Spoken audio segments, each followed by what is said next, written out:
Vivez les sensations du Trophée Andros avec Mazda. Pour Mazda, ce dernier rendez-vous de l'Andros 2013-2014 a commencé par une sympathique étape à la concession de Clermont-Ferrand. L'occasion pour les nombreux fans de la marque d'approcher les pilotes Benjamin Rivière et Olivier Panis. L'occasion aussi de voir de près la Mazda 3 dans sa version course. Et elle va être une fois de plus éblouissante d'efficacité cette voiture.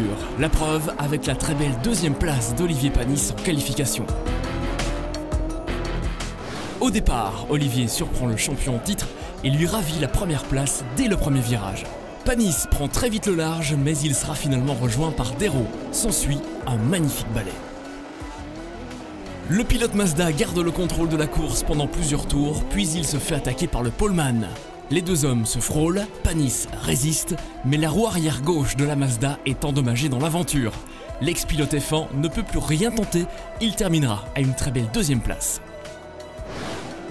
Pour la seconde course, Didier Toral est troisième sur la grille de départ. Devant lui se trouve l'un des pilotes les plus expérimentés du plateau, Hervé Knapik.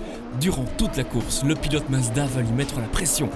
Toral va même venir plusieurs fois au plus près de la carrosserie de son rival, mais en évitant les contacts. Un splendide balai, une vraie bagarre d'hommes, Didier Toral franchit la ligne d'arrivée à une très belle troisième place. Détour par une autre discipline du Trophée Andros, les courses électriques. Pourquoi? Eh bien parce que celui qui a une nouvelle fois impressionné, c'est Aurélien Panis, le fils d'Olivier. Sur sa voiture aux couleurs Mazda, le jeune Aurélien a terminé deuxième de la première course et puis il a failli répéter l'exploit en course 2 avant d'être impliqué dans un accrochage. Bon sang ne saurait mentir, à coup sûr, nous aurons l'occasion de reparler d'Aurélien Panis. Pour terminer le week-end, passage par le salon de réception Mazda, où le président Philippe Geffroy avait tenu à rassembler les forces vives de la marque pour saluer la fin de cette première participation au Trophée Andros.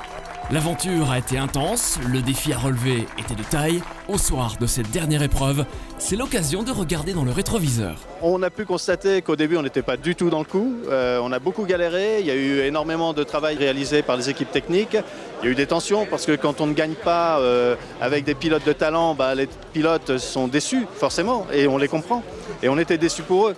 Donc aujourd'hui de constater qu'ils ont les moyens de se battre à armes égales avec les meilleurs, les deux premiers du classement, c'est quand même merveilleux.